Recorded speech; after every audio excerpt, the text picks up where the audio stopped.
దేవుని వాక్యాన్ని మనం ధ్యానం చేద్దాం.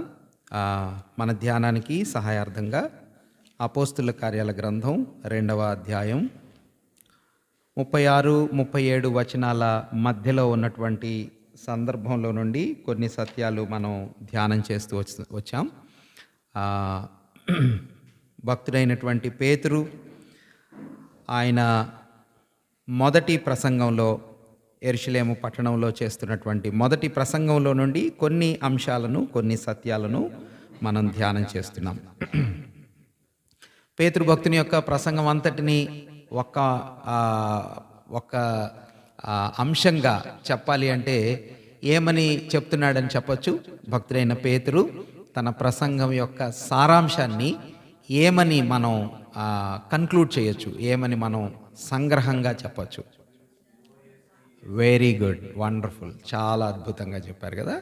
మీరు సిలువ వేసిన ఈ యేసునే దేవుడు ప్రభువుగాను క్రీస్తుగాను ఏం చేశాడు? ఏ వచనంలో ఉందన్నమాట? వెరీ గుడ్, 36, 2వ అధ్యాయం 36వ వచనంలో ఆ మాట ఉంది అనే సత్యాన్ని మనం చూస్తున్నాం. దేవుని వాక్యాన్ని క్రొత్త నిబంధనలో రచయితల పేర్లు మీరు చెప్పగలరా? రచయితల పేర్లు అంటే ఎవరెవరు ఎక్కువ గ్రంథాలు రాశారు? పౌలు భక్తుడు ఎక్కువ గ్రంథాలు రాశారు. తర్వాత యోహాను భక్తుడు రాశాడు. తర్వాత పేతురు భక్తుడు రాశాడు. తర్వాత యోధా ఒక పత్రిక రాశాడు. యాకోబు భక్తుడు ఒక పత్రిక రాశారు. తర్వాత మత్తయి, మార్కు, యోహాను, లూకా, వీళ్ళ ముగ్గురు కూడా రాశారు. నేను లాస్ట్ టైం మనం డిస్కస్ చేస్తూ ఉన్నప్పుడు, ధ్యానం చేస్తూ ఉన్నప్పుడు ఈ మాట ఎవరు చెప్పారు? మీరు సిలువ వేసిన ఈ యేసునే దేవుడు ప్రభువుగాను క్రీస్తునుగాను. ఎవరు ప్రసంగం ఇది? పేతురు భక్తుడి ప్రసంగం. అంటే పేతురు భక్తుని యొక్క రాతలు కానీ, బోధలు కానీ, వీటన్నిటి యొక్క సారాంశం ఏమిటంటే, ఇదిగో ఇక్కడ కనిపించినటువంటి సాధారణమైన మానవ శరీర ఆకారంలో కనిపించిన ఈ యేసు అనే వ్యక్తే ఎవరు అని ప్రూవ్ చేయాలనుకుంటున్నాడు? క్రీస్తు అని చెప్పాలనుకుంటున్నాడు కదా. మరి ఇంకొక ఆయన గురించి మనం చెప్పుకున్నాం. భక్తుడైనటువంటి పౌలు రచనలు అనేక సందర్భాల్లో మనం చూస్తాం కదా. పౌలు భక్తుని యొక్క సారాంశం కూడా ఆయన బోధించిన, ఆయన రచించిన, రాసిన, బోధించిన భక్తుడైన పౌలు గారి అర్థం కూడా ఏంటి? ఈ యేసే క్రీస్తు అనేది నిరూపించబడాలి అనేది ఆయన యొక్క ఉద్దేశం. ఇంకొక ఆయన భక్తుడైన యోహాను భక్తుడు కూడా అలానే చెప్పాడు అన్నట్టుగా ఎక్కడైనా ఉందా మీ దృష్టిలో, మీ ఆలోచనలో? యోహాను భక్తుని యొక్క ఉద్దేశం కూడా యేసే క్రీస్తు అని చెప్పడానికి ఆయన ప్రయత్నం చేశాడు అని యోహాను భక్తుని యొక్క రాతలలో మీ దృష్టిలో? Very good, very good. యోహాను సువార్త అంతా అసలు ఎందుకు రాశాడు? చూడండి, బేతస్తా వాళ్ళు చెప్తారనుకున్నాను. 20వ అధ్యాయం యోహాను సువార్త, 20వ అధ్యాయం, యోహాను సువార్త 20వ అధ్యాయం 30వ వచనం చూస్తారా? 31 యోహాను సువార్త 20వ అధ్యాయం.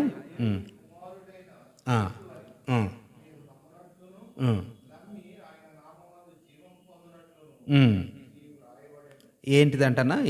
30వ వచనం చూస్తే, యేసు ప్రభువారు అనేక సూచక క్రియలను శిష్యుల ఎదుట చేశాడు, కానీ అవి ఈ గ్రంథంలో రాయబడి ఉండలేదు. కానీ కొన్ని స్పెసిఫిక్గా రాశాడు, కొన్ని స్పెసిఫిక్గా చాలా సెలెక్టివ్గా ఎంచుకొని కొన్నిటిని ఆయన రాశారు.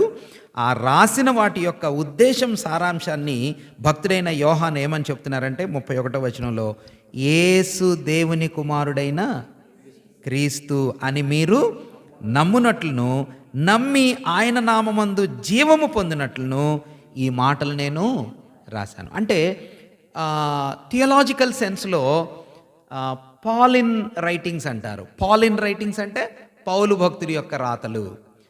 జానన్ రైటింగ్స్ అంటారు. జానన్ రైటింగ్స్ అంటే యోహాను భక్తుడి యొక్క రాతలు. పీటర్ రైటింగ్స్ అంటారు, అంటే పేతురు భక్తుని యొక్క రాతలు. వీళ్ళు మేజర్ రైటర్స్, ఎక్కువ గ్రంథాలను కొత్త నిబంధనలో రాసినటువంటి దైవ సేవకులు వీళ్ళు. వీళ్ళందరి దృష్టి, వీళ్ళందరి మనసు, వీళ్ళందరి యొక్క రాతల వెనక ఉద్దేశం ఏంటిదన్నమాట? యేసే ఇక్కడ కనిపించాడే, బెత్లెహేములో పుట్టాడే, నజరేతులో పెరిగాడే, అందరి ముందు సిలువ వేయబడ్డాడే యెరూషలేములో. ఈ యేసే దేవుని కుమారుడైన క్రీస్తు. అది మానవులు తెలుసుకోవాలి, అది మనుషులు గుర్తించాలి, గ్రహించాలి. కాబట్టి ఆ అంశాన్ని ఆయన మనస్సులో పెట్టుకొని భక్తుడైనటువంటి పేతురు తన మొదటి ప్రసంగ సారాంశాన్ని ముగించాడు కదా. యేసు అంటే ఏమని చెప్పుకున్నాం? లాస్ట్ వీక్ కొన్ని మాటలు నేను చెప్పాను కదా. యేసు అంటే భూమి మీద మానవుని పేరు, క్రీస్తు అంటే దేవుని పేరు. యేసు అంటే భూమి మీద పేరు, లోకంలో పేరు. క్రీస్తు అంటే పరలోకానికి సంబంధించినటువంటి పేరు. అట్లాగా సిలువ మీద పేరు, ఆ తర్వాత సింహాసనం మీద పేరు. యేసు అంటే ఒక సాధారణమైన సేవకుని పేరు. క్రీస్తు అంటే దేవాతి దేవుడు రాజుగారి పేరు అనే సంగతుల్ని మనం ధ్యానం చేశాం. ఆ తర్వాత ఆ సందేశాన్ని విని, భక్తుడైనటువంటి పేతురు సందేశాన్ని విని కొందరు యూదులైనటువంటి వారు, యెరూషలేములో ఉన్నవారు స్పందించారు అనే సంగతిని కూడా మనం ధ్యానం చేశాం కదా. సో ఈరోజు రాత్రి వేళ మన ధ్యాన అంశం ఏమిటంటే ప్రభువు మాటలకు లేకపోతే సువార్త సందేశానికి స్పందించినటువంటి విధానం కదా. Response towards gospel. దేవుని మాటలు వింటున్నప్పుడు ఒక విశ్వాసి హృదయం స్పందించాలి కదా. వింటున్న వ్యక్తి యొక్క హృదయం స్పందించాలి.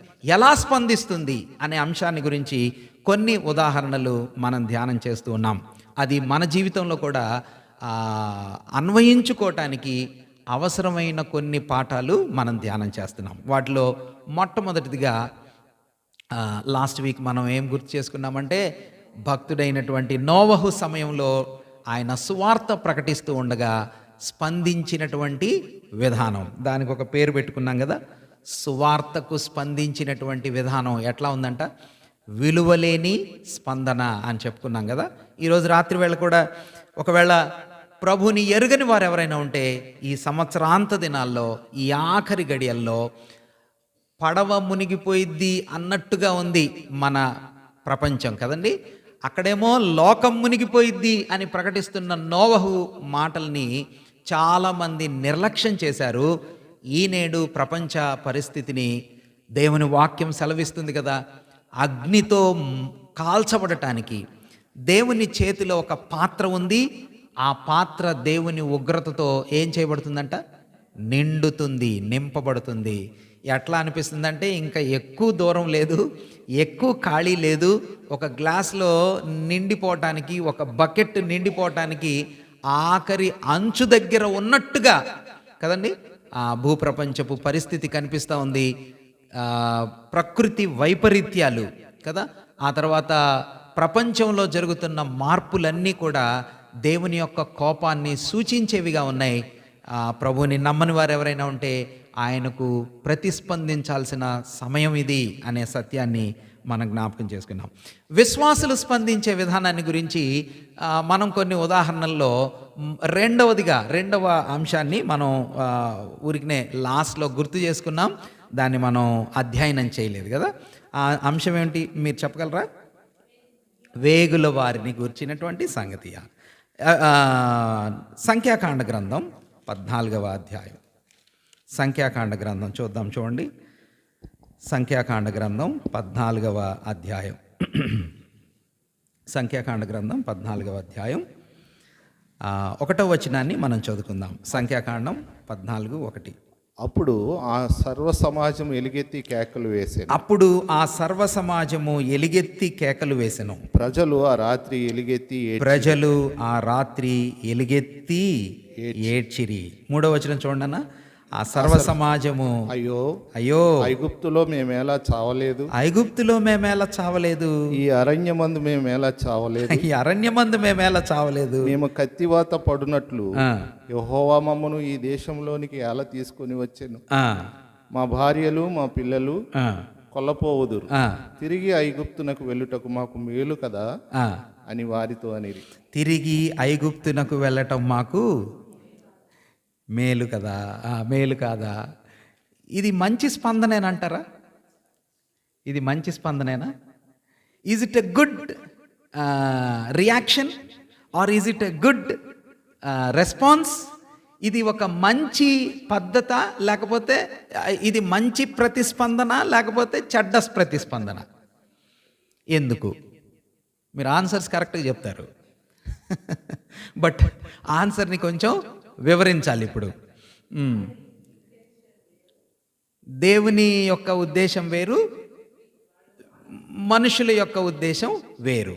ఏంటిది దేవుని ఉద్దేశం, మనుషుల యొక్క ఉద్దేశం? 13వ వచనాన్ని మనం చదవాలి కదా.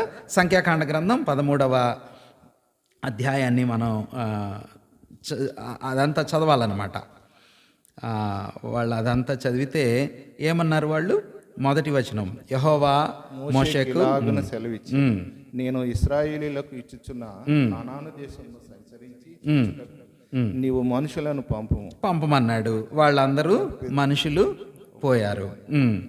అప్పుడు వాళ్ళు ఏం తెచ్చారన్నా? 24వ వచనం, ఇశ్రాయేలీలు అక్కడ కోసిన ద్రాక్ష గెలను బట్టి ఆ స్థలమునకు ఎష్కోల్ అని పేరు పెట్టారు. 23వ వచనం చూడండి.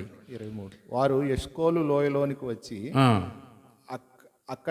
అక్కడ ఒక గెలగల ద్రాక్ష చెట్టు యొక్క కొమ్మను కోసి దండెతో ఇద్దరు మోసిరి. మరియు వారు కొన్ని దానిమ్మ పండ్లను కొన్ని అంజూరపు పండ్లను తెచ్చారు. తెచ్చి వాళ్ళు మోషే భక్తుని దగ్గరికి వచ్చారు. 26వ వచనంలో అంటున్నారు, ఆఖరి భాగంలో, ఇశ్రాయేలీల సర్వ సమాజమునద్దకు వచ్చి వారికి ఆ సర్వ సమాజమునకును సమాచారం తెలియచెప్పి ఆ దేశపు పండ్లను వారికి చూపించిరి. వారు అతనికి తెలియపరచినది ఏమనగా నీవు మమ్మను పంపిన దేశమునకు వెళ్ళితిమి. నువ్వు మమ్మల్ని పంపించిన దేశానికి వెళ్ళాము. పాలు తేనెలు ప్రవహించే దేశం, అది పాలు తేనెలు ప్రవహించే దేశమే. దాని పండ్లు ఇవి, దాని పళ్ళివి. అయితే ఆ దేశంలో నివసించు జనులు బలవంతులు, వారి పట్టణములు ప్రాకారము గలవి. మంచిది, అవి మిక్కిలి గొప్పవి. 30వ వచనంలో అంటున్నారు, మనము నిశ్చయముగా వెళ్ళుదము, దాన్ని స్వాధీనపరుచుకుందుము, దాన్ని జయించుటకు మన శక్తి చాలు అని కాలేబు యెహోషువలు అన్నారు. వాళ్ళేమంటున్నారు చూడండి 31. అయితే అతనితో కూడా పోయిన ఆ మనుషులు, ఆ జనులు మనకంటే బలవంతులు, మనము వారి మీదికి పోజాలమనిరి. మరియు వారు తాము సంచరించి చూసిన దేశమును గురించి ఇశ్రాయేలుతో చెడ్డ సమాచారము తెచ్చి, మేము సంచరించి చూసిన దేశము తన నివాసులను భక్షించు దేశము, దానిలో మాకు కనబడిన జనులందరూ ఉన్నత దేహులు. అక్కడ నెఫీలీయుల సంబంధులైన అనాకు వంశపు నెఫీలీయులను చూచితిమి. మా దృష్టికి మేము మిడతల వలె ఉంటిమి, వారి దృష్టికి అట్లే ఉంటిమి. ఇప్పుడు మనము మన ప్రెజెన్స్ని, మన మనసుని ఎక్కడికి తీసుకొని వెళ్ళాలన్నా? వీళ్ళతో పాటు ఉన్న సిట్యువేషన్కి మనం తీసుకొని వెళ్ళాలా. ఫర్ ఎగ్జాంపుల్, ఉదాహరణకి మీరు మీ పార్ట్నర్ అంటే మీ కుటుంబం, మీ చిన్న పిల్లలు, మీ చదువుకునే పిల్లలు, కొద్దో గొప్ప మీరు సంపాదించుకున్నటువంటి వస్తువులు అన్నీ తెచ్చుకున్నారు. ఎక్కడ దాకా వచ్చారంటే, ఉదాహరణకి ఈ సినారియోని మనం అర్థం చేసుకోవటానికి ఎక్కడ దాకా వచ్చారంటే, ఫర్ ఎగ్జాంపుల్ ఇట్లా చెప్పుకోండి, ఎక్కడ దాకా వచ్చారని చెప్పుకుందాం. ఒంగోలు దాకా వచ్చారనుకోండి. ఒంగోలులో మీరు ఆగారు. ఒంగోలు నుంచి గుంటూరుకి మనుషుల్ని పంపించి గుంటూరుని మీరు సర్వే చేయాలా? ఏం చేయాలన్నా? సర్వే చేయాలా. గుంటూరుని సర్వే చేసి వెనక్కి వెళ్ళి చెప్పాలా, ఒంగోలులో ఉన్నటువంటి మిగిలిన వాళ్ళందరికీ చెప్పాలి. మనం గుంటూరుకి వెళ్తాం, వాళ్ళని జయిస్తాం అని చెప్పగలరా? లేకపోతే చెప్పలేరా? గుంటూరుకి వచ్చాము, చూసాము, చాలా డిఫరెంట్గా ఉంది, ఇక్కడ పరిస్థితులన్నీ వేరుగా ఉన్నాయి. మనం వెనక్కి వెళ్ళి అక్కడ ప్రజలకు చెప్తున్నాం, అసలు వీళ్ళు ఒంగోలుకి ఎక్కడి నుంచి వచ్చారు? శ్రీలంక నుంచి వచ్చారు. ఉదాహరణకి ఎక్కడి నుంచి వచ్చారన్నా? శ్రీలంక నుంచి హిందూ మహాసముద్రాన్ని దాటుకొని, కేరళని దాటుకొని, ఆ తర్వాత తమిళనాడుని దాటుకొని ఆంధ్రప్రదేశ్లోకి వచ్చి ఒంగోలు దాకా వచ్చారు. ఒంగోలు నుంచి మన ఆంధ్రప్రదేశ్ ఎంత దూరం అన్నా? మన గుంటూరు చాలా దగ్గర. అంతే దూరం వీళ్ళు రావాలా అంటే, దీని సినారియాన్ని నేను ఎందుకు అలా చెప్తున్నానంటే, ఇశ్రాయేలీలు కనాన్లో ఐగుప్తులో నుంచి బయటకు వచ్చారు. ఎర్ర సముద్రాన్ని దాటారు, సీనాయి పర్వతం మీద అనుభవాల్ని చూశారు. ఇప్పుడు ఎక్కడికి వచ్చారు? దగ్గర 11 దినాల ప్రయాణ దగ్గరకు వచ్చి నిలబడ్డారు. 11 రోజులు ప్రయాణం చేసి కాదేషు బెర్నెవా నుంచి ప్రయాణం చేసి ముందుకెళ్తే కనాను దేశంలోకి వెళ్తారు. ఇప్పుడు ఆ కాదేషు దగ్గర జరుగుతున్నటువంటి సంభాషణ ఇది. ఏమంటున్నారు? అయ్యా, మనం 12 మందిని పంపిద్దాం. వీళ్ళు వెళ్ళారు, కనాను దేశంలోకి వెళ్ళారు. వీళ్ళు వెళ్ళిన విధానం, వీళ్ళు ప్రయాణం చేసిన పద్ధతి మనం చూడాలి. ఏనా? వీళ్ళు ప్రయాణం చేసి వెళ్ళిన పద్ధతి మనం చూడాలి. దాన్ని అర్థం చేసుకోవటానికి మీ మనసులో మ్యాప్ని ఊహించుకోండి. ఏం మ్యాప్ అన్నా? ఇశ్రాయేల్ దేశం మ్యాప్. కింద ప్రాంతంలో ఏముంటుందమ్మా? ఇశ్రాయేల్ దేశం యొక్క కింద ప్రాంతం, ఇశ్రాయేల్ దేశం యొక్క సౌత్లో ఐగుప్తు ఉంటుంది.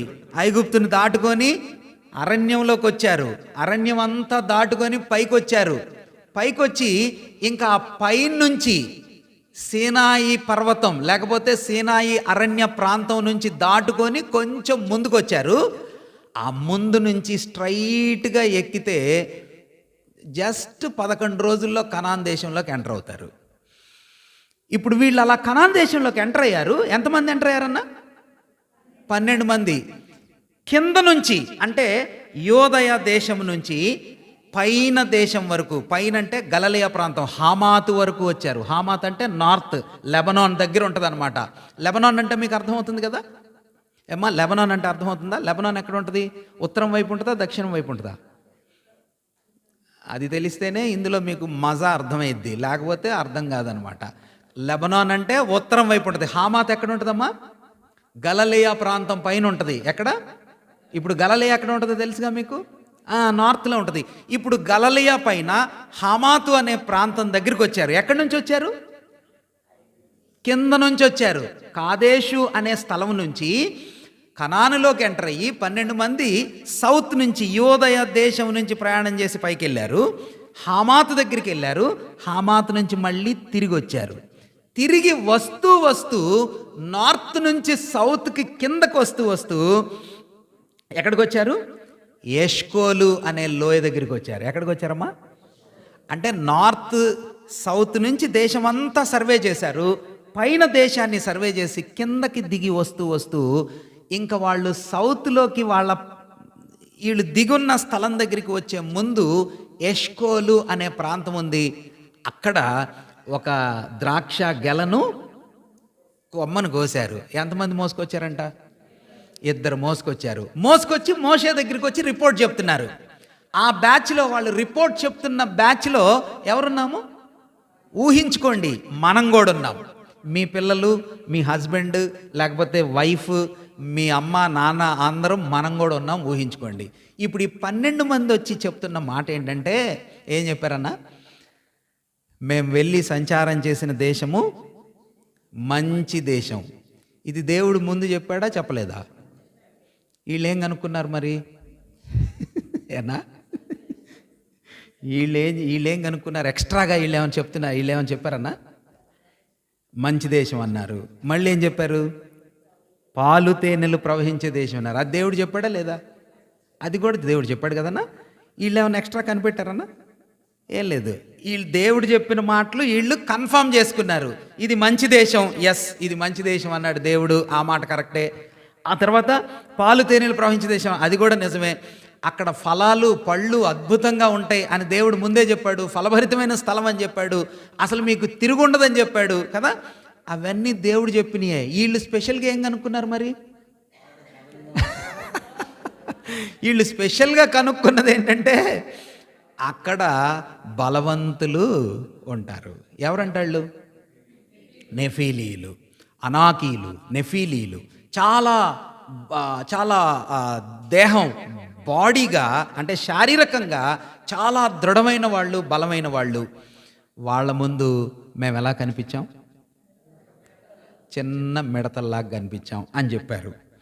ఇప్పుడు ఆ బ్యాచ్లో, వింటున్న బ్యాచ్లో 12 మందిలో 10 మంది చెప్తున్నారన్న. 10 మంది మాటలు లక్షల మంది వింటున్నారు. ఎంతమంది అన్న? 10 మంది మాటలు లక్షల మంది వింటున్నారు. ఆ 10 మంది మాటలు ఎంతమంది హృదయాల్ని ప్రేరేపణ చేస్తున్నాయన్నా? జాగ్రత్తగా గమనించండి. ఈ నేటి దినాల్లో ప్రతి సమయంలో నేను ఆల్రెడీ మొన్న వారం మనం చెప్పుకున్నాం కదా, ఈ నేటి ప్రపంచం ఎవరి చేతుల్లో ఉందని చెప్పుకున్నాం? ఎవరి చేతుల్లో? మీడియా యాంకర్స్ చేతుల్లో ఉంది. ఒకే మనిషి మాట్లాడేది ఎంతమందిని ప్రభావితం చేస్తున్నారు? లక్షల మందిని ప్రభావితం చేస్తారు. లక్షల మంది మనసుల్లో మేలు నింపటానికైనా కీడు నింపటానికైనా ఎంతమంది పనిచేస్తున్నారు? ఒక్కడు చాలు. అయితే మంచి సమాచారాన్ని వింటున్నామా, చెడ్డ సమాచారాన్ని వింటున్నామా, ఏ సమాచారాన్ని వింటున్నాం, ఎవరిని నమ్ముతున్నాం అనేది మనం గ్రహించాల్సినటువంటి ప్రాముఖ్యమైన సత్యం. ఓకే, గుర్తుపెట్టుకోండి ఈ మాటలు. ఏ మాటలు? ఇప్పుడు నేను చెప్పిన మాటలు. టీవీల్లో సమాచారాలు అయ్యే కాదు, చర్చిల్లో చెప్పే కూడా. చర్చిల్లో అంటే అది వద్దన్న ఆ పాయింట్ టచ్ అయిపోకండి, మిగిలినవన్నీ చెప్పండి, మేము వింటాం. చర్చిల్లో అంటే ఒక సహోదరుడి గురించి, ఒక సహోదరి గురించి, లేకపోతే ఇంకొక వ్యక్తి గురించి మనం చెప్పే ఒక్క వ్యక్తి యొక్క మాటలు ఎంతమందిని పాడు చేస్తాయన్నా? ఎంతమందిని అన్నా? జాగ్రత్త పడాలా, జాగ్రత్తగా ఉండాలా. సమాచారం, ఇన్ఫర్మేషన్, మీడియా ప్రొలిఫరేషన్ కదా, very very powerful. It spoils, it poisons. అది విషంతో నింపుతుంది ప్రపంచాన్ని. అట్లానే ఈ 10 మంది తీసుకొచ్చిన సమాచారం చెప్పారు, ఇది పాడు చేసింది. ఇప్పుడు నా క్వశ్చన్ ఏంటంటే, విన్న వాళ్ళు ప్రతిస్పందించిన విధానంలో ఏం తప్పు ఉంది? వీళ్ళు అనుకున్నారు మనం ముందుకెళ్తాం, నెఫిలీలు మనల్ని ఎదుర్కొంటారు, మనల్ని చంపుతారు, మన పిల్లలు చచ్చిపోతారు, మన అన్నీ నష్టమైపోతాయి, వాళ్ళని ఎవరు ఎదుర్కొంటారు అని వీళ్ళు అనుకున్నారు, విన్న వాళ్ళు అనుకున్నారు. ఇందులో ఎందుకు తప్పు? దేవుని గొప్పతనాన్ని వాళ్ళు తెలుసుకోలేకపోయారు. Very good. ఇంకా అది తప్పని కరెక్టే చెప్పారు. వాళ్ళు నమ్మలేదు, లేకపోతే వాళ్ళ ప్రతిస్పందన రాంగ్. మంచిదే. ఎందుకు రాంగ్ అన్నా? వీళ్ళు చెప్పిన మాటలు విన్నారు. అదే వీళ్ళు చెప్పిన మాటలు కరెక్ట్గా చెప్పారు అయ్యగారు. Very good. ఎందుకు ఆ చెప్పిన మాటలు తప్పు, లేకపోతే మనం వినకూడదు, నమ్మకూడదు అని వీళ్ళకి ఎందుకు అనిపించలేదు? ఎందుకు అనిపించాలి? మీరు ఫాస్ట్గా చెప్పండి. అది ఆ మాట సిస్టర్ చెప్పారు, కరెక్ట్. ఏంటిదమ్మా చెప్పండి. ఎంత ముందంతా చాలా కరెక్ట్గా చెప్పారు.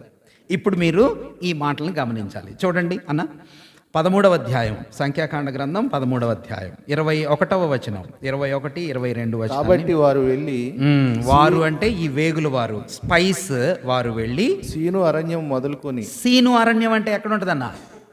కింద ఉంటుందా, పైన ఉంటుందా? దేవుని వాక్యాన్ని పాత నిబంధన అర్థం చేసుకోవడానికి సౌత్ నార్త్ మ్యాప్ మీ మనసులో ప్రింట్ చేసుకోండి, వాక్యం బాగా అర్థమైద్ది. సీను అరణ్యం అంటే ఎక్కడ ఉంటుందన్న? సౌత్లో ఉంటుంది, క్రింద భాగంలో ఉంటుంది. ఎస్, క్రింద భాగం నుంచి మొదలుకొని ఎక్కడికి వెళ్ళారు? హమాతుకు పోవు మార్గముగా రెహోబు వరకు దేశ సంచారం చేసి చూశారు. హమాతు పోయే మార్గం అంటే పైన నార్త్ లెబనాన్ దగ్గర ఉంటుంది. ఇది అంటే సీను అరణ్యం అంటే సౌత్ నుంచి నార్త్ దాకా సంచారం చేశారు, కింద నుంచి పైకి వెళ్ళారు. ఓకే, దక్షిణ దిక్కున ప్రయాణం చేసి ఇప్పుడు పైనకి వెళ్ళి ఎక్కడికి వస్తున్నారంటనా?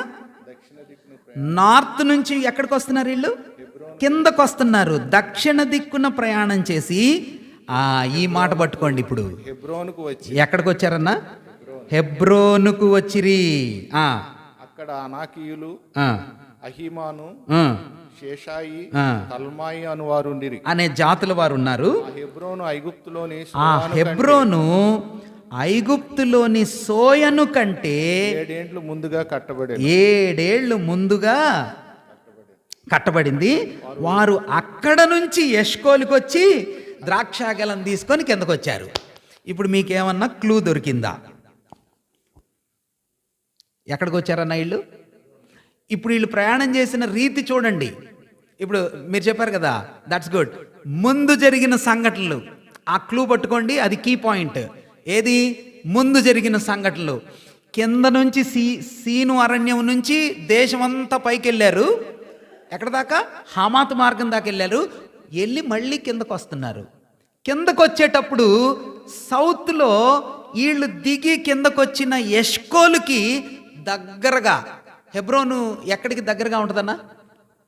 యెరూషలేముకి దగ్గరగా ఉంటుంది అమ్మా కదా. యెరూషలేముకి చాలా దగ్గరగా ఉంటుంది హెబ్రోను. అవన్నీ మీరు గుర్తుపెట్టుకుంటే భలే ఇంట్రెస్టింగ్ ఉంటుంది. ఇప్పుడు ఆ హెబ్రోను దగ్గరికి వీళ్ళు వచ్చి సర్వే చేసి కిందకి ఎష్కోలుకు దిగి గెలబట్టుకొని మోషే అయ్యగారి దగ్గరికి వచ్చారు. దానిలో ఉన్న భావం ఏమిటంటే నేనే చెప్తాను, మీరు ఆలోచన చేస్తూ ఉండండి.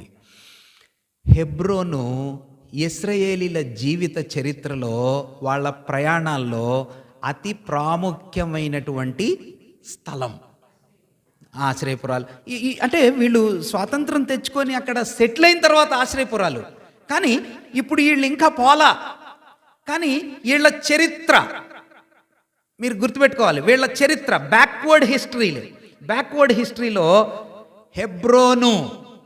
ఎందుకు ఆగారు వీళ్ళు హెబ్రోన్ దగ్గర?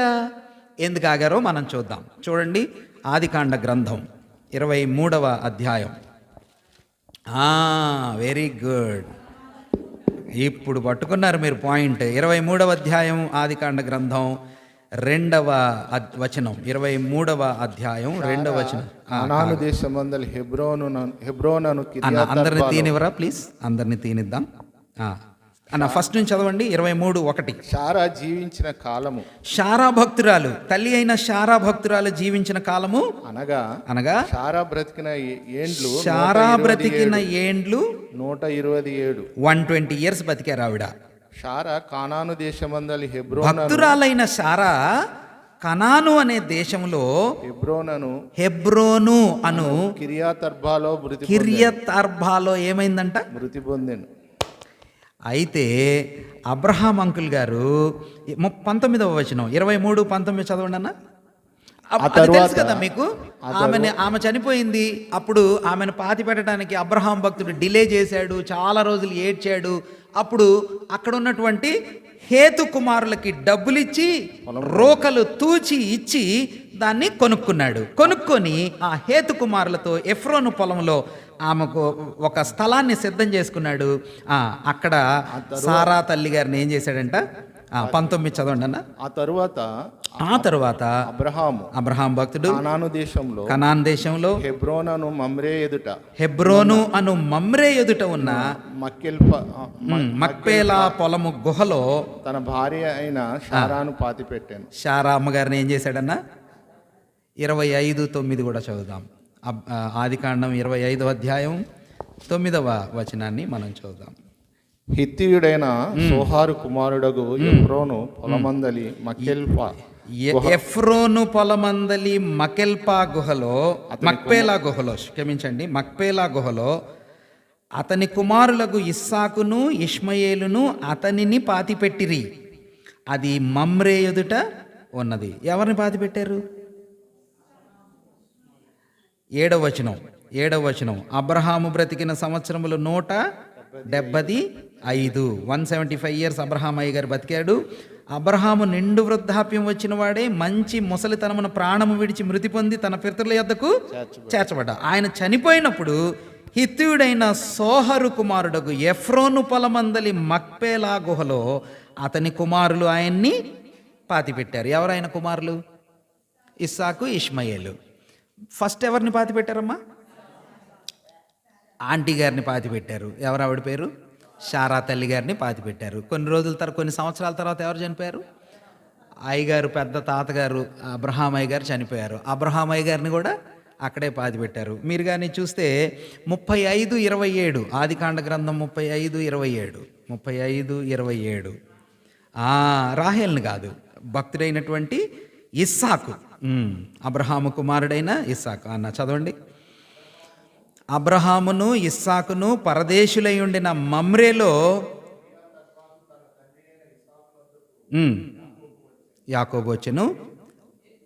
అక్కడే అయ్యగారిని కూడా యాకోబు పాతి పెట్టాడని 29లో రాసింది. చదవండి. 28, 29. మైక్ ఆన్ చేసుకోండి. 180 సంవత్సరములు 180 years ఇస్సాకు అయ్య గారు బతికాడు. బ్రతికి ఏమయ్యారు? ఆయన చనిపోయాడు. ఆయన్ని కూడా యాకోబు ఏసావులు పాతి పెట్టారు. ఎక్కడ? ఎంతమంది వచ్చారన్న హెబ్రోన్లో? ఒక ఆయన శారా తల్లి, తర్వాత అబ్రహామయ్య గారు, తర్వాత వీళ్ళందరి సమాధులు హెబ్రోన్లో ఉన్నాయి. ఓకే, ఇప్పుడు వీళ్ళు వాళ్ళ వాళ్ళ నాన్నగారు, ఎవరు నాన్నగారు? యాకోబయ్య గారు కదా. అంటే యేసేపు, యాకోబు, యాకోబు కుమారులు రూబేను, వీళ్ళందరి వాళ్ళ డాడీ యోసేపుని చెయ్యి తొడ కింద పెట్టించుకొని వాగ్దానం చేసుకున్నాడు కదా. ఏం వాగ్దానం అన్నా? అరే నేను చచ్చిపోతాను, నా కుమారుడా నన్ను ఎక్కడికి తీసుకెళ్ళాలా? అక్కడికి తీసుకొచ్చి నన్ను పాతి పెట్టయ్యా అని తెప్పించుకొని యాకోబయ్య గారిని కూడా 50వ అధ్యాయం 13వ వచనంలో ఆ మాట మనకు కనిపించింది. ఆదికాండ గ్రంథం 50వ అధ్యాయం 13వ వచనంలో యాకోబు దైవభక్తిని కూడా తెచ్చి ఎక్కడ పాతి పెట్టారమ్మా? అక్కడే పాతి పెట్టారు. మా నాన్నగారిని పెట్టారా నాయన, అక్కడే నన్ను కూడా పెట్టండి రా అని చెప్పాడు. ఎవరు? యాకోబు. సో యాకోబు భక్తుడు అక్కడే ఉన్నాడు. ఇంకెవరున్నారు? ఇస్సాక్ అక్కడే ఉన్నాడు. ఇంకెవరున్నారు? అబ్రహాం అక్కడే ఉన్నాడు. అబ్రహాం గారి భార్య ఆమె కూడా అక్కడే ఉంది. ఇప్పుడు ఇంతకీ యోసేపు కూడా చచ్చిపోతున్నాడు. ఎప్పుడు? 400 సంవత్సరాల క్రితం ఐగుప్తులో వీళ్ళు మంచి ప్రైమ్ టైంలో ఉన్నప్పుడు యోసేపు కూడా చనిపోబోతున్నాడు. చనిపోబోతూ ఏం చెప్పాడన్నా? మీకు గుర్తులేదా? నా ఎముకల్ని మీరిక్కడ ఎన్ని సంవత్సరాల ముందు చెప్తున్నాడు? 400 years బిఫోర్ కదా. 400 సంవత్సరాలకి ముందు యోసేపు వాగ్దానం చేయించాడు, నా ఎముకల్ని ఇక్కడ మీరు వదిలిపెట్టద్దు, దేవుడు మీకు వాగ్దానం చేసినట్టుగా దేవుడు మిమ్మల్ని ఇక్కడ నుంచి బయటికి తీసుకొస్తాడు, తీసుకొచ్చి కనాను తీసుకొచ్చినప్పుడు నా ఎముకల్ని మీతో పాటుగా. ఇప్పుడు యోసేపు దైవభక్తుడి ఎముకలు వీళ్ళతో పాటు ఉన్నాయా లేదా? అమ్మా మీరు చెప్పారు కదా, ఆ మాట మనం పట్టుకోవాలి. ఏంటిది? వెనక్కి తిరిగి వీళ్ళు చూస్తే అబ్రహాముతో దేవుడు చెప్పిన మాట వీళ్ళకి గుర్తొచ్చింది. హెబ్రోనులోకి వచ్చారు. హమాతు మార్గం నుంచి కిందకి, నార్త్ నుంచి సౌత్కి వచ్చి హెబ్రోనులో ఆగినప్పుడు మోస్ట్ ప్రాబబ్లీ చాలా దగ్గరగా అబ్రహాం అయ్య గారి సమాధి, ఇస్సాక్ అయ్య గారి సమాధి, వీళ్ళందరి సమాధులు, పితరుల యొక్క విధానాలు, పితరుల యొక్క చరిత్ర, విశ్వాస అనుభవాలు వీళ్ళకి తట్టాలి. ఇదిగో మా మోషే భక్తుడు, వీళ్ళందరూ చెప్పుకుంటారు, నేను అబ్రహాము దేవుణ్ణి, ఇస్సాకు దేవుణ్ణి, యాకోబు దేవుణ్ణి, మీ పితరుల దేవుణ్ణి, నా పేరు యెహోవా. ఆయన తన పితరులతో పరిచయం చేసుకుంటున్నాడు దేవుడైన యెహోవా. ఇప్పుడు ఈ 10 మంది లేక 12 మంది వేగు చూడటానికి వెళ్ళిన వారు తిరిగి వచ్చి హెబ్రోను దగ్గర ఆగినప్పుడు దేవుని పైన విశ్వాసం ఉంచటం ద్వారా వాళ్ళ పితరులు ఏమి సాధించారో, ఎలా నడుచుకున్నారో, వాళ్ళ విశ్వాస బలం ఎంత గొప్పదో, వాళ్ళ అనుభవాలు ఎలా ఉన్నాయో అవన్నీ తెలుసుకున్నారు. సరే, హెబ్రోన్ను చూశారు.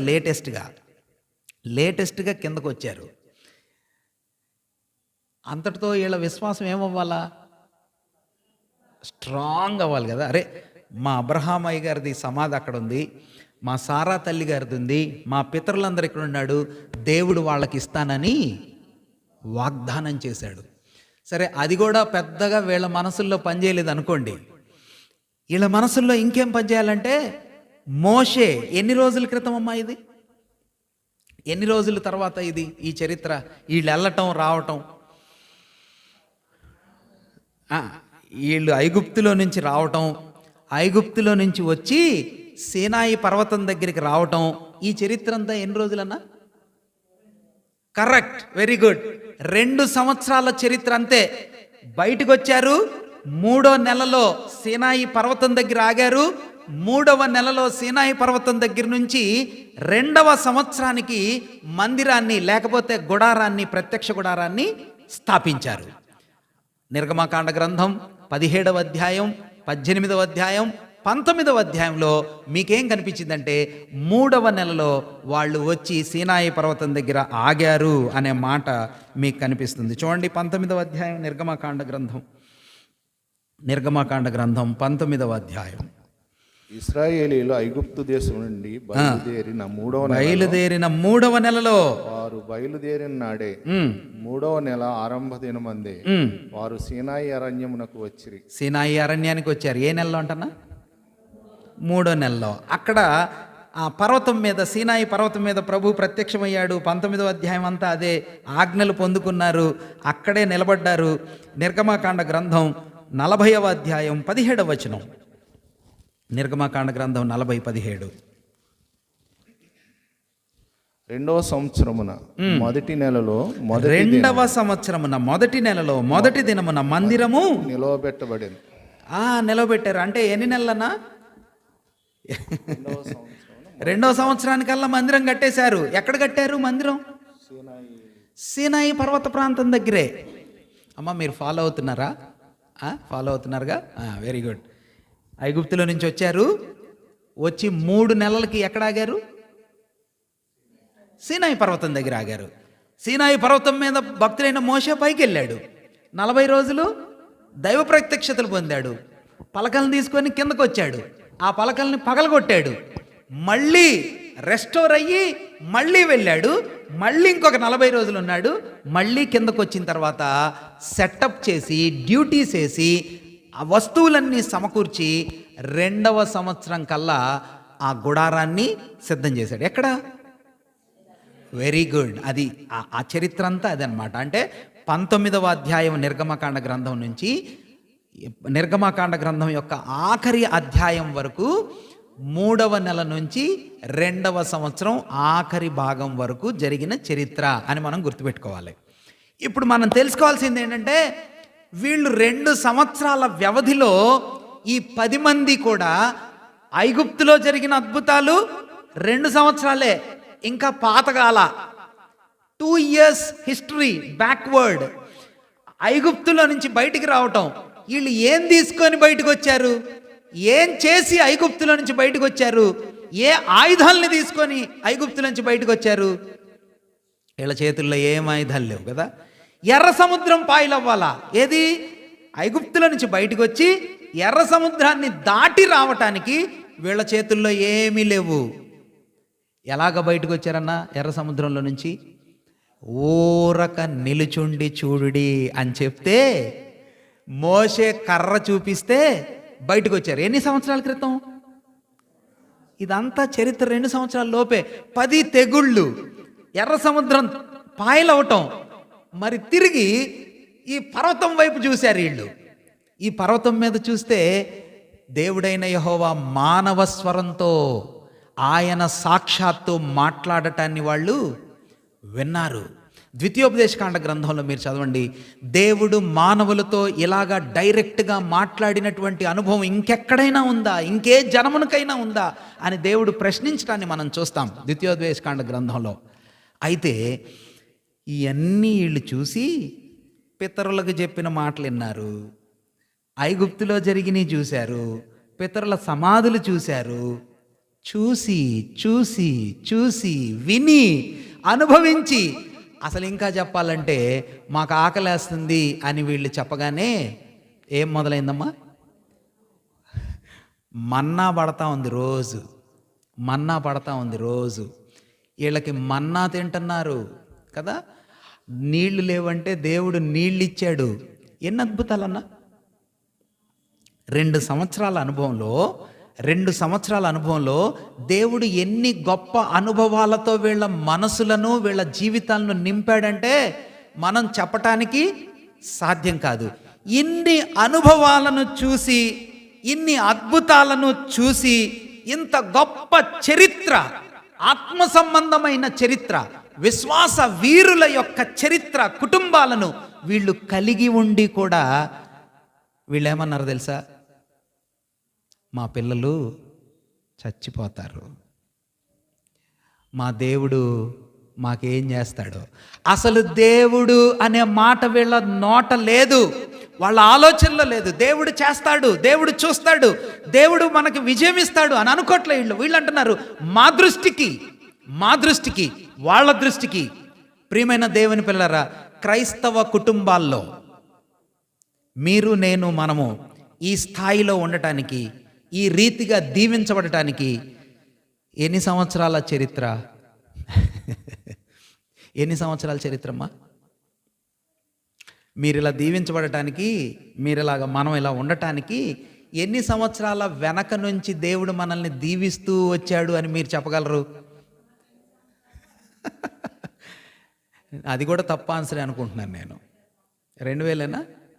అది కూడా తప్ప ఆన్సర్ అనుకుంటున్నాను నేను అనుకుంటున్నాను మన పితరులు ఎప్పటి నుంచో కదా, మన పితరులు ఎప్పటి నుంచో, మన తల్లిదండ్రులు ఎప్పటి నుంచో, మన గ్రాండ్ పేరెంట్స్ ఎప్పటి నుంచో, అప్పటికంటే ముందు నుంచి విశ్వాస అనుభవాలతో దేవుడు నడిపిస్తూ వచ్చాడు. మా అమ్మ దగ్గర కూర్చుంటే ఎన్ని అద్భుతమైన అనుభవాలు చెప్పిద్దో. ఒకవేళ మీ అమ్మమ్మ దగ్గర, మీ తాతయ్య దగ్గర, మీ ముందు తరాల దగ్గర కూర్చుంటే దేవుడు ఎలా ఆశీర్వదించి ఈ స్థాయికి మనల్ని దేవుడు తెచ్చాడని చెప్తారో మనం ఊహించలేం. అయితే మనమేమనుకుంటామంటే మన స్పందన ఏమనిపిస్తుంది? మా పిల్లలు ఏమవుతారో, మా జీవితం ఏమైద్దో. ప్రభు అంటున్నాడు వాళ్ళతో. సంఖ్యాకాండ గ్రంథం చూడండి అన్న, 14వ అధ్యాయం 11వ వచనం చూడండి. సంఖ్యాకాండ గ్రంథం 14వ అధ్యాయం 11వ వచనం. యెహోవా 14వ అధ్యాయం సంఖ్యాకాండ గ్రంథం 11వ వచనాన్ని చదువుతున్నాడు. యెహోవా, దేవుడైన యెహోవా ఇట్లా అంటున్నాడు, ఎన్నాళ్ళ వరకు ఈ ప్రజలు నన్ను లక్ష్యం చేయరు? ఎన్నాళ్ళ వరకు నేను వారి మధ్యన చేసిన సూచక క్రియలను చూచి నన్ను నమ్మకయుందురు? అన్న, ఈ బ్యాచ్లో మీరు నేను ఉన్నామా లేమా? వెరీ గుడ్, లేకపోతే వండర్ఫుల్.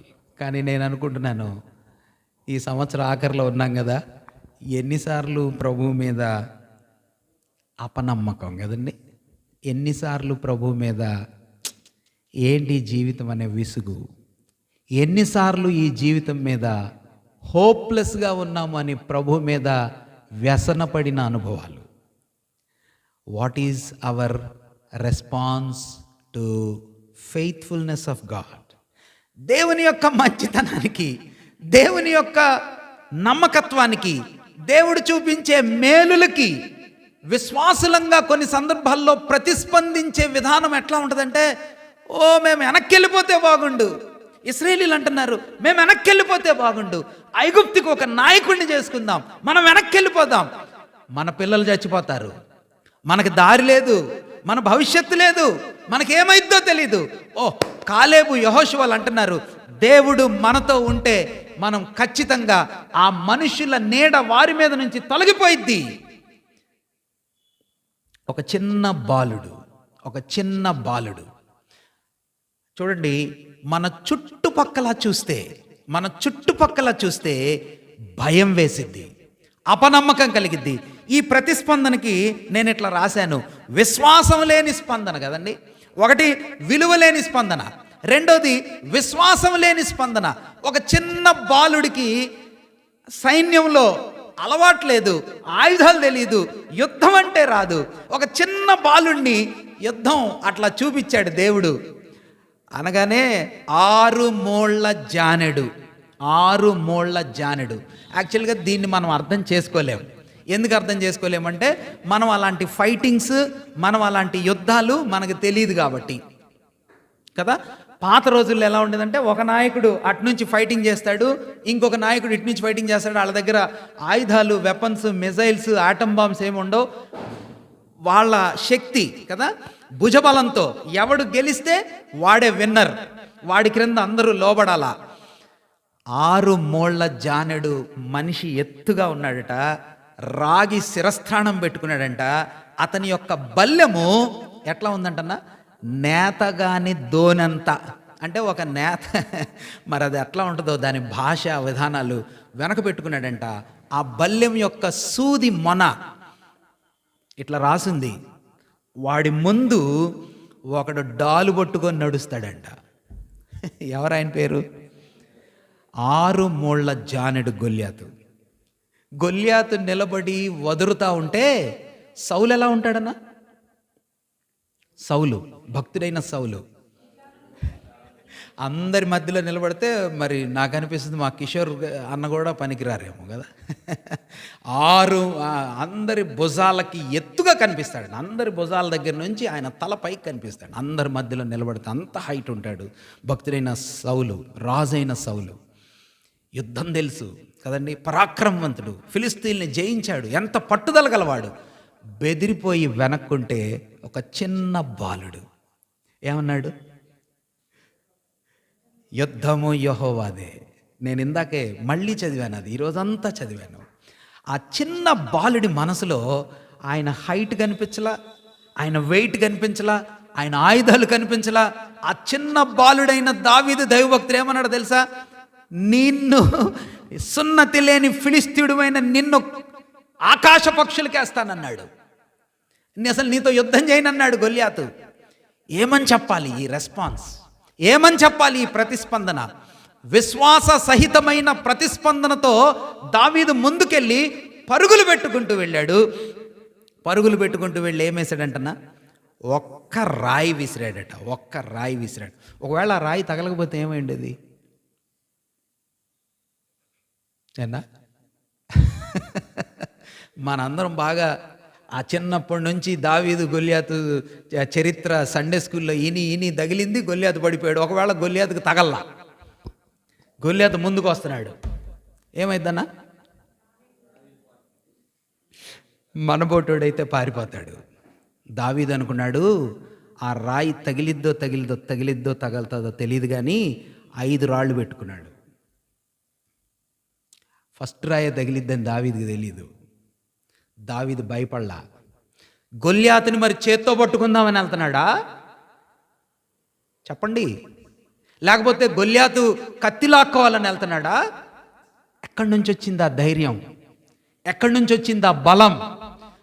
దావీదు హృదయంలో ఉన్న దేవుడు గొల్యాతు కంటే చాలా పెద్దవాడు. దావీదు విశ్వసించిన దేవుడు ఆ గొల్యాతు యొక్క ఆయుధాల కంటే చాలా పెద్దవాడు. వాళ్ళేమో సరౌండింగ్స్ని చూస్తున్నారు, మనుషుల్ని చూస్తున్నారు. దావీదు తనలో ఉన్న విశ్వాసంలో విశ్వసించిన ప్రభువుని చూస్తున్నాడు. ఈ రాత్రి వేళ మన ప్రతిస్పందన కొన్ని సందర్భాల్లో విశ్వాసము లేని ప్రతిస్పందన కదండి. We don't believe God, we don't trust God. మనకి ఇంక్లూడింగ్ మీ, నాతో కలిపి చెప్తున్న మాటలు ఇవి. బోల్డని సందర్భాల్లో అన్నీ బాగున్నప్పుడు చాలా హ్యాపీగా ఉంటాం, కానీ ఏదైనా కొంచెం చిన్న సమస్యలు వస్తే ఎక్కువసేపు పట్టదు కదండి మనకి. ప్రభువా ఏంటిది అని ప్రశ్నించడానికి, ఎందుకు ఇలాగా అని అడగటానికి ఎక్కువసేపు పట్టదు. మన ప్రతిస్పందన దేవుని పక్షంగా ఎలా ఉంది ఒకసారి మనం ఆలోచన చేసుకుందాం. ఇంకొక మాట కూడా మనం చూద్దాం. దేవుని యొక్క సేవకుల పక్షంగా దేవుని పిల్లలు ఇశ్రాయేలీయులు ప్రతిస్పందించిన విధానాన్ని మనం ఒక ఉదాహరణగా చూడొచ్చు. భక్తుడైనటువంటి ఇర్మియా జీవితంలో 18వ అధ్యాయాన్ని మనం చూద్దాం. చూడండి, ఇర్మియా గ్రంథం 18వ అధ్యాయం. ఇర్మియా గ్రంథం 18వ అధ్యాయం. ఈ అధ్యాయం అంతా చదివితే చాలా బాగుంటుంది, చాలా బ్యూటిఫుల్గా ఉంటుంది. కానీ మరి మనకి చాలా టైం పట్టింది కదా. 8వ వచనం చదువుదామన్నా. 8 సారీ క్షమించండి, 18 చదువుదాం. ఆ పైన నుంచి చదివితే చాలా బాగుంటుంది. 11వ వచనంలో భక్తుడైన ఇర్మియా ఏం చెప్పాడంటే, కాబట్టి నీవు వెళ్ళి యోధావారితోనూ యెరూషలేము నివాసులతోనూ, ప్రభు ఇర్మియాకి చెప్తున్నాడు, ఇర్మియా నువ్వు వెళ్ళి యోధావారితోనూ యెరూషలేము నివాసులతోనూ ఇట్లా చెప్పు. యెహోవా సెలవిచ్చిన మాట ఏదనగా మీ మీదికి తెచ్చుటకై నేను కీడును కల్పించుచున్నాను, మీకు విరోధముగా ఒక యోచన చేయుచున్నాను. దేవుడు అంటున్నాడు, మీకు విరోధంగా నేను ఒక యోచన చేస్తున్నాను. మీరందరూ మీ దుష్ట మార్గములను విడిచి మీ మార్గములను మీ క్రియలను చక్కపరచుకోండి. అందుకు వారు నీ మాట నిష్ప్రయోజనము. భక్తుడైన ఇర్మియాతో అంటున్నారు, దేవుడి గురించి వాళ్ళు ఎట్లా అంటారు, నీ మాట నిష్ప్రయోజనము. మేము మా ఆలోచనల చొప్పున మేము మా ఆలోచన చొప్పుననే నడుచుకుంటాం. మేమందరము మా మూర్ఖ హృదయం చొప్పున ప్రవర్తించుదుము. మా మూర్ఖ హృదయము చొప్పున ప్రవర్తించుకుంటాం అని చెప్తున్నారంట. అప్పుడు చూడండి అన్న 18వ అప్పుడు జనులు 18వ వచనం. అప్పుడు జనులు ఇర్మియా భక్తుడి విషయమై యుక్తిగల యోచన చేతము రండి, బాగా తెలివిగా వాడితో ప్రవర్తిద్దాం రండి అని ప్రవక్త గురించి చెప్పుకొని, యాజకుడు ధర్మశాస్త్రం వినిపించక మానడు, యాజకుడు ధర్మశాస్త్రం గురించి చెప్పకుండా మాండు, జ్ఞాని యోచన లేకుండా నుండడు, జ్ఞానవంతుడేమో ఆలోచన లేకుండా ఉండడు, ప్రవక్త వాక్యము చెప్పక మానడు, ఇర్మియా ప్రవక్త కాబట్టి ఆయన వాక్యం చెప్పకుండా మానడు, వాని మాటల్లో దేనిని వినకుండా మాటలతో వాని కొట్టుదము రండి అని చెప్పుకుంటున్నారంట. దీన్ని ఏమని ప్రతిస్పందన చెప్దాం? అదేమో విలువలేని ప్రతిస్పందన, ఇందాకడదేమో విశ్వాసం లేని ప్రతిస్పందన. దీనికి ఒక పేరు చెప్పండి అన్న. దేవుని సేవకులు దేవుని వాక్యాలు చెప్తా ఉంటే ఈ ప్రవక్తను గురించి వాళ్ళు ఏమంటున్నారంట? వినొద్దు, అంతేనా? మాటలతో కొడదాం రండి అని అన్న. 37వ వచనం చూడండి, ఇర్మియా గ్రంథం 37వ అధ్యాయం. ఇర్మియా గ్రంథం 37వ అధ్యాయం.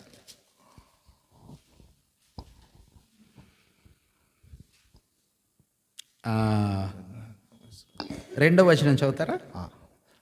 అతడైనను అంటే రాజైన యెకొన్యా లేకపోతే సిద్కియా కుమారుడైన రాజైన సిద్కియా అయినను అతని సేవకులైనను దేశ ప్రజలైనను యెహోవా ప్రవక్త అయిన ఇర్మియా చేత సెలవిచ్చిన మాటలను లక్ష్య పెట్టలేదు. లక్ష్య పెట్టకుండా వాళ్ళు ఏం చేశారంటే, మీరు చూడండి 4వ వచనం చదవండి అన్న ప్లీజ్. అప్పటికి వారు ఇర్మియాను చెరసాల్లో నుంచి ఉండలేదు. ఇర్మియా భక్తుడిని ఇంకా చెరసాల్లో వేయలేదు. అతడు ప్రజల మధ్య సంచారం చేస్తా ఉన్నాడు. ఫరో దండు ఏం చేసిందంట? ఐగుప్తు నుండి బయలుదేరింది. యెరూషలేమును ముట్టడి వేయుచున్న కల్దీయుల సమాచారం విని, యెరూషలేమును ముట్టడి వేస్తున్నారు అనే సమాచారం ఎవరు విన్నారంట? కల్దీయులు విని యెరూషలేము దగ్గర నుండి బయలుదేరి అప్పుడు యెహోవా వాక్కు ప్రవక్త అయిన ఇర్మియాకు ప్రత్యక్షమై ఇలాగు సెలవిచ్చాను, ఇశ్రాయేలు దేవుడగు యెహోవా ఆజ్ఞ ఇచ్చినదేమనగా, నా యొద్ద విచారించుడని నిన్ను నా యొద్దకు పంపిన యోధారాజుతో నీవిలాగు చెప్పవలెను, మీకు సహాయము చేయుటకై బయలుదేరి వచ్చుచున్న ఫరోదండు తమ స్వదేశమైన ఐగుప్తులోనికి తిరిగి వెళ్ళును. కల్దీయులు తిరిగి వచ్చి ఈ పట్టణము మీద, ఈ పట్టణం అంటే ఏ పట్టణం? యెరూషలేము పట్టణం మీద యుద్ధము చేసి దాన్ని ఏం చేస్తారు? పట్టుకొని అగ్ని చేత కాలుస్తారు. చూడండి, దేవుడు చెప్తున్నాడు, యెహోవా ఈ మాట సెలవిచ్చినాడు, కల్దీయులు నిశ్చయముగా మా యొద్ద నుండి వెళ్ళెదరనుకొని మిమ్మును మీరు మోసపుచ్చుకొనకుడి, వారు వెళ్ళరు. మీతో యుద్ధము చేయు కల్దీయుల దండు వారందరినీ మీరు హతము చేసి వారిలో గాయపడిన వారిని మాత్రమే మిగిల్చినను వారే తమ గుడారములలో నుండి వచ్చి ఈ పట్టణమును అగ్నితో, ఫరో దండుకు భయపడి కల్దీయుల దండు యెరూషలేము ఎదుటి నుండి వెళ్ళిపోగా. ఏంటిదంటమ్మా సినారియో? మీకు అర్థమైందా అన్న? అక్కడ పరిస్థితి ఏమన్నా అర్థమైందా మీకు? అది అర్థం కావాలంటే చాలా టైం పట్టిద్ది. నేనే మీకు అర్థమయ్యేలాగా చెప్తాను. వీళ్ళు ఎక్కడ ఉన్నారమ్మా? ఏ పట్టణంలో ఉన్నారు వీళ్ళు? యెరూషలేం పట్టణంలో ఉన్నారు. ఇర్మియా ఏం చెప్తున్నాడు? ఇర్మియా యొక్క సందేశం ఏంటన్నా? ఇర్మియా సందేశం ఏంటంటే, కల్దీయుల దేశం నుంచి వస్తారు. ఎవరి మీదకి వస్తారు?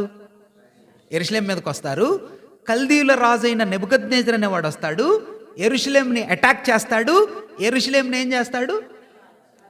కాల్చి డిస్ట్రాయ్ చేసి సంపూర్ణంగా నాశనం చేస్తాడు. ఇది ఎవరిది మెసేజ్ అన్న? ఇది ఇర్మియా మెసేజ్, ఇర్మియా సందేశం, దేవుడు చెప్పిన సందేశం నువ్వు చెప్పమంటున్నాడు. వీళ్ళు అంటున్నారు అప్పటికి కల్దీయుల దేశం చిన్నది. ఓకే, కల్దీయుల దేశం ఎలాంటిది అంటే నెబుకద్నెజర్ దేశం చాలా చిన్నది, ఐగుప్తు చాలా పెద్దది. ఐగుప్తుకి సమానంగా ఉండే పెద్ద దేశం ఇంకోటి ఉంది, అష్షూర్. వెరీ గుడ్, ఇది గుర్తుపెట్టుకోవాలి, ఈ సినారియో గుర్తుపెట్టుకోవాలి. ఇప్పుడు వీళ్ళు ఏం చేశారంటే ఐగుప్తు దగ్గరికి సమాచారాన్ని పంపించారు. ఏమని పంపించారు? అయ్యా, పలానా వాడు కల్దీయుల రాజైన నెబుకద్నెజర్ మా మీదకి దండెత్తి వస్తున్నాడు, కాబట్టి మీరేం చేయాలి, మాకు సహాయం చెయ్యండి అని ఎవరికి పంపించారన్న? ఫరో దగ్గరికి పంపించారు. ఫరో బయలుదేరి వచ్చాడు. ఎక్కడికి వచ్చాడు?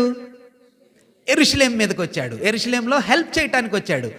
ఫరో వస్తున్నాడు అని వినగానే కల్దీయులు ఏం చేశారు? వెనక్కి వెళ్ళిపోయారు. ఇప్పుడు దేవుడు చెప్పిన మాట ఏం మాట అది?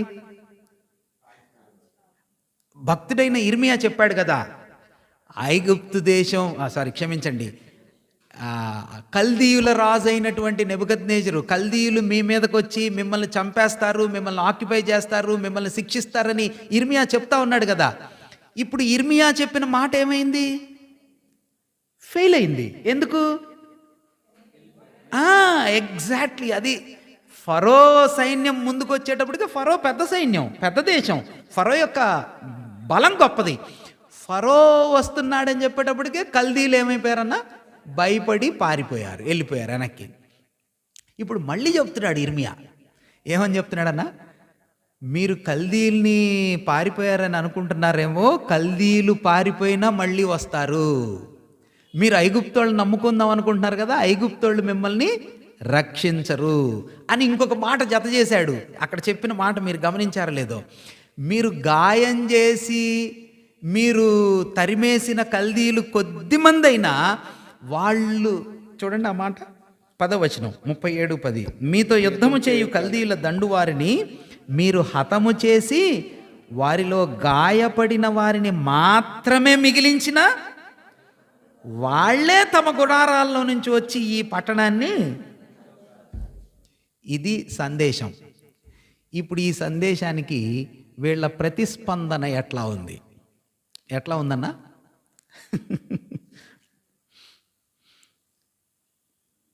19వ వచనం చూడండి అన్న, 37:19. బబులోను రాజు మీ మీదికైనను ఈ దేశం మీదికైనను రాడని మీకు ప్రకటించిన మీ ప్రవక్తలు ఎక్కడున్నారు?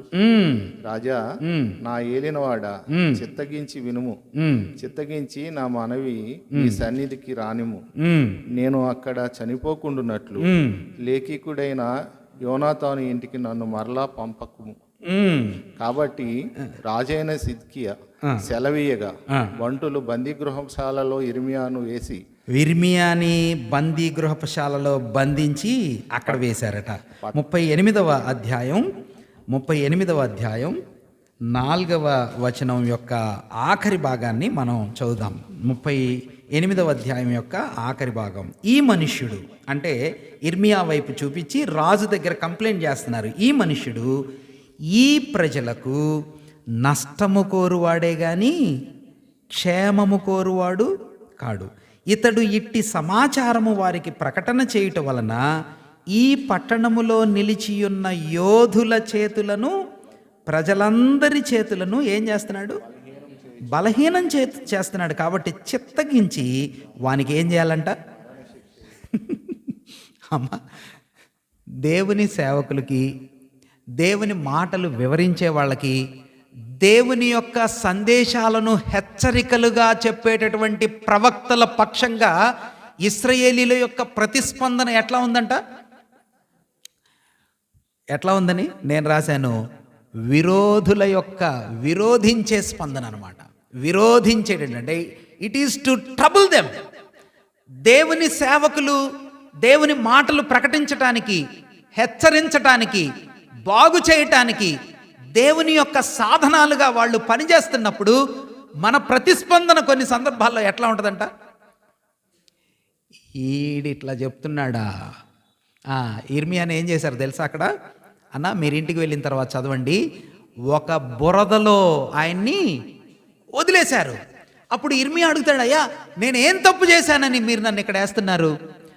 ప్రభువు ఇర్మియాని హింసించారు, యెషయాని హింసించారు, యెహెజ్కేలుని హింసించారు, జకర్యాని హింసించారు. భక్తులైనటువంటి ప్రవక్తలందరినీ కూడా ఇశ్రాయేలీలు విన్న మాటలకు ప్రతిగా ఏం చేస్తారంట? హింసిస్తారు, శిక్షిస్తారు కదా, వాళ్ళని కఠినంగా చంపుతారు.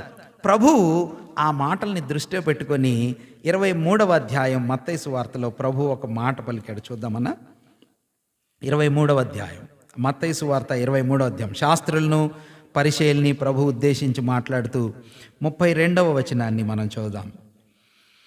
మీరును మీ పితరుల పరిమాణము మీరును మీ పితరుల పరిమాణము పూర్తి చేయడి. సర్పములారా, సర్ప సంతానమా, నరక శిక్షను మీరు ఎలాగూ తప్పించుకుందరు? అందుచేత ఇదిగో నేను మీ వద్దకు ప్రవక్తలను, జ్ఞానులను, శాస్త్రులను పంపుచున్నాను.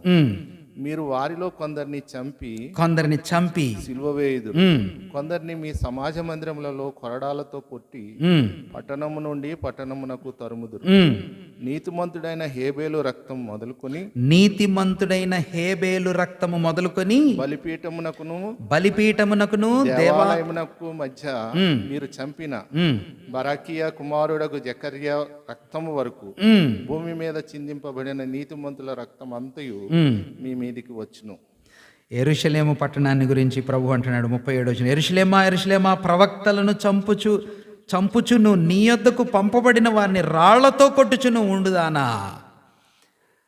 ఆమె దేవుని సందేశాలకి, దేవుని సత్యాలకి కొందరి యొక్క ప్రతిస్పందన ఎట్లా ఉంటుందంట? టు ట్రబుల్, వాళ్ళని కొట్టటం, వాళ్ళని హింసించటం, వాళ్ళని రాళ్లతో కొట్టటం, వాళ్ళని గాయం చేయటం. ఒకవేళ దేవుడు మనతో మాట్లాడుతున్నప్పుడు, దేవుడు మన జీవితాల్ని సంధిస్తున్నప్పుడు, దేవుడు మన జీవితాల్ని హెచ్చరిస్తున్నప్పుడు మన ప్రతిస్పందన ఎట్లా ఉంది? మాకు చెప్పేటోడివా నువ్వు? మా అంతటా మా స్థాయికి తగినోడివా కదా? కొన్ని సందర్భాల్లో ఈ సంగతుల్ని మన హృదయంలో గుర్తుపెట్టుకోవాలి. దేవుడు నీతో మాట్లాడుతున్నప్పుడు మన హృదయాల్ని సరిచేసుకోవడం ఎంతైనా మంచిది కదండి. ఒకటేమో విలువ లేని ప్రతిస్పందన, ఒకటేమో విశ్వాసం లేని ప్రతిస్పందన, ఒకటేమో విరోధించే ప్రతిస్పందన, ఇంకొకటి వింతైన ప్రతిస్పందన. చాలా వింతగా ఉంటుందట. ప్రభువే ఆ మాటని పలకటాన్ని మనం చూస్తాం. మత్తయి సువార్త 11వ అధ్యాయాన్ని చూద్దాం. చూడండి, మత్తయి సువార్త 11వ అధ్యాయం 16వ వచనాన్ని మనం చూద్దాం. 11:16. ఈ తరము వారిని దేనితో పోల్చుదును? సంత వీధులలో కూర్చుని ఉండి మీకు పిల్లన గ్రోవిని ఊదితిమి గాని మీరు నాట్యమాడరు, ప్రలాపించితిమి గాని మీరు రొమ్ము కొట్టుకొన రైతిరి తమ చెలికాండ్రతో చెప్పి పిలుపులాటలాడుకొను పిల్లకాయలను పోలి ఉన్నారు. చాలు. ఏంటిదమ్మా ఈ మీకు చదివి కొంచెం అలసట వచ్చేసింది. నేనే మీకు అర్థమయ్యేలా చెప్తా చూడండి. భక్తుడైనటువంటి యోహాను, బాప్తిస్మం ఇచ్చే యోహాను గురించి ప్రభువు మాట్లాడుతున్నాడు. ఏమని చెప్తున్నాడంటే, యోహాను భక్తుడిని వీళ్ళు అన్నారు, యోహాను తినడు, తాగడు, ఎంజాయ్ చేయడు, ఆయన చాలా డిసిప్లిన్గా ఉంటాడు, చాలా కఠినంగా ఉంటాడు. కానీ ప్రభువు ఎట్లా ఉంటాడంట? ఆయన శిష్యులతో ఎప్పుడు చూసినా కానీ ఏం చేస్తాడన్నా? విందు చేస్తూ ఉంటారు, భోజనాలు చేస్తూ ఉంటారు. కాబట్టి ప్రభువుని అంటున్నారు, వీడు తిండిపోతు అని ప్రభువుని అన్నారు. యోహాను ఏమన్నారు? వాడు దయ్యం పట్టినోడని యోహాన్ అన్నారు. ఇప్పుడు ప్రభు అంటున్నాడు, ఈ తరము వాళ్ళని నేను చూస్తుంటే నాకేమనిపిస్తుందంటే వీళ్ళు పిలుపులాడేటటువంటి పిల్లకాయల్ని పోలున్నారు. ఎవరంటమ్మా పిలుపులాడే పిల్లకాయలంటే? పిలుపులాడే పిల్లకాయలంటే మీకు అర్థం కాలేదా? అంటే ఒక ఆయన ఏం చేస్తున్నాడంట, పిల్లన గ్రోవి ఊతున్నాడు. పిల్లన గ్రోవి అంటే ఫ్లూట్ ఊదుతున్నాడు, ఎంజాయ్ చేయిస్తున్నాడు, డ్యాన్స్ చేయమంటున్నాడు. అప్పుడు వీళ్ళు ఏం చేయాలా? డ్యాన్స్ చేయాలి కదా. డ్రమ్స్ కొడుతున్నాడు అనుకోండి, కాజుబాబు లాగా డ్రమ్స్ కొడతా మంచి ఉజ్జీవభరితమైన పాటలు పాడుతున్నాడు అనుకోండి, మన ముఖాలు ఎలా ఉండాలా? సంతోషంగా ఉజ్జీవంగా ఉండాలి కదా. ఎప్పుడైనా ఒక విషాదకరమైన అనుభవం, చాలా వేదనాభరితమైన ఎక్స్పీరియన్స్ ఏదైనా చెప్తున్నారు అనుకోండి, అప్పుడు మనం ఏం చేస్తాం? దుఃఖపడతాం కదా, కళ్ళనీళ్ళు వస్తాయి. దుఃఖపడేటప్పుడు కళ్ళనీళ్ళు రాట్లా, సంతోషపడాల్సిన సందర్భంలో సంతోషం కలగట్లా. ఇలాంటి ఫీలింగ్ లేనోడిని ఏమనాల? ఏమనాలంట? రాతి గుండె. ప్రభు అంటున్నాడు, వీళ్ళేంటి ఇంత వింతగా ఉన్నారు? డ్యాన్స్ చేయాల్సి వచ్చినప్పుడు ఎంజాయ్ చేయట్లా, దుఃఖపడాల్సి వచ్చినప్పుడు దుఃఖపడట్లా. వీళ్ళ హృదయం ఎట్లా ఉందంటే చైల్డిష్. చైల్డిష్ అంటే అన్న చిన్నపిల్లలకి చచ్చిపోయినప్పుడు ఆడుకుంటూ ఉంటారు. ఎవరైనా ఇంట్లో కుటుంబంలో ఎవరైనా చనిపోయారు అనుకోండి, పిల్లలకి ఏం తెలుసా? ఏం తెలియదు. పెళ్లి జరుగుతుంది.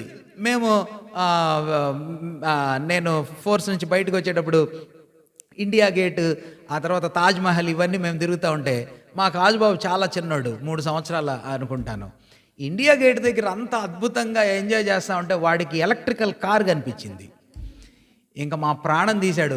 అరే ఫోటోలు దిగుదాము అని వాడికి ఏం పట్ల. వాడు మమ్మల్ని సతాయించి ఆ ఎలక్ట్రికల్ కార్లో వాడు 1 గంట సేపు తిరిగేదాకా మా ఎంజాయ్మెంట్ అంతా అదే.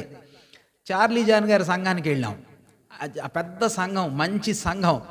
అక్కడ వాడు వాటర్ బాటిల్ క్యాంపర్ నీళ్లు ఖతం చేశాడు. బున్నిని అటు ఇటు తిప్పి చిన్నపిల్లలకి ఆ గొప్పతనం ఏంటో, ఆ మాధుర్యం ఏంటో అర్థం కావట్లా. దేవుని పిల్లలమైన మనము దేవుని వాక్యాన్ని వింటున్నప్పుడు, ప్రభు మనతో మాట్లాడుతున్నప్పుడు, ప్రభు మనల్ని సంధిస్తున్నప్పుడు, ప్రభు మన హృదయాల్ని దర్శిస్తున్నప్పుడు మనం కొన్ని సందర్భాల్లో ఎలా స్పందిస్తున్నామంటే ఎలాగంటమ్మా? Just like kids. కొన్ని సందర్భాల్లోనేమో విశ్వాసం లేదు, కొన్ని సందర్భాల్లోనేమో దేవునికి వ్యతిరేకంగా ఏం చెప్పేదేంటి, అసలు దేవుడు చెప్పేదేంటి మాకు తెలీదా? చాలా డేంజరస్ థింగ్స్ కదండి. కొన్ని సందర్భాల్లోనేమో పిల్లకాయల్లాగా అంట. కొన్ని సందర్భాల్లో నేను మీకు ఊరికి జ్ఞాపకం చేస్తాను, మన సమయం అయిపోయింది. ప్రభు మాట్లాడుతూ ఉండగా భక్తుడైన సమూయేలుతో ఏలి ఇలా చెప్పాడు కదా, దేవుడు నీతో మాట్లాడుతున్నాడు సమూయేలు, ఏమని చెప్పాలి? నీ దాసుడు. ఎంత అద్భుతమైన ప్రతిస్పందన కదా. భక్తుడైనటువంటి దావీదు సమూయేలు 2వ గ్రంథం 11వ అధ్యాయంలో నాతాను వచ్చి మాట్లాడాడు కదా. ఎవరు వచ్చి మాట్లాడారు? ఒక అద్భుతమైన స్టోరీ చెప్పాడు. స్టోరీ చెప్పి, దావీదా రాజా ఇట్లా జరిగిందంట. ఒకడు పక్కనోడు చిన్న గొర్రెపిల్ల వాడు రొమ్ములో పెట్టుకునే ఆ చిన్న గొర్రెపిల్లని వాడు వండుకొని తిన్నాడంట. అనగానే దావీదుకి చాలా కోపం వచ్చింది.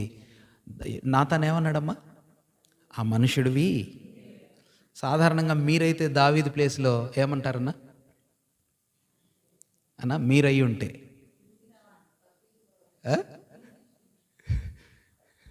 ఎవరికి ఏమనుకుంటున్నావయ్యా? నువ్వు జస్ట్ సేవకుడివి కదా. ఎంతటోడు నువ్వు?